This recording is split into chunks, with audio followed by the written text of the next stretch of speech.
We're going back to the moon to stay, because really, humanity wants to go to the moon. It's a great demonstration, working really closely with industry. MIT has had such fundamental, impactful contributions to all of space exploration, and particularly the moon.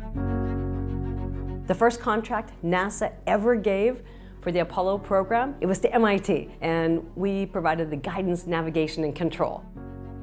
This really is a whole of MIT initiative. Maria Zuber, bringing her and her students and expertise on board, has many missions to the moon. It's a really big opportunity for MIT to come together as a university, return to the surface of the moon. So it's a historic opportunity to land at the South Pole and also get this really innovative camera technology and robotic ant technology nearby the future crewed landing missions for NASA. NASA essentially has a taxi to the moon.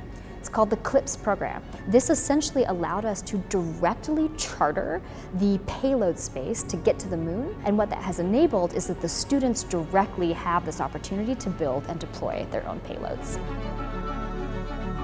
The Space Exploration Initiative is a group of faculty and staff and students all working together to build the prototypes for our sci-fi space future. So not just thinking about the technology for our future in space, but also the culture and how we're going to live and thrive in space.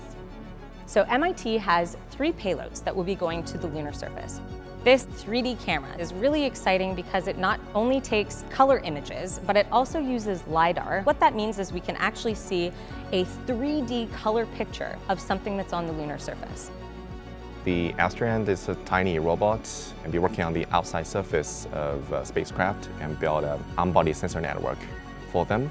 And the Astriand robot can move around on the outside surface and take data from different positions, and we can use the data to help with monitoring the performance of the mother spacecraft.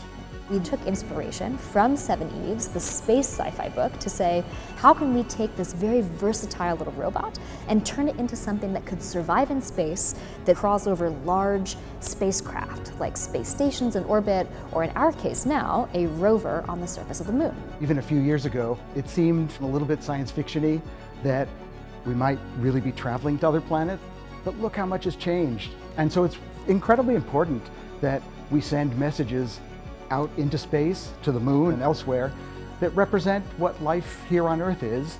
I am incredibly excited to be able to involve all of these different people in this lunar mission. I think that it's such a great way for people to see why the moon is exciting, why we want to go back there, and what it actually feels like to be able to send something there and be a part of something so exciting.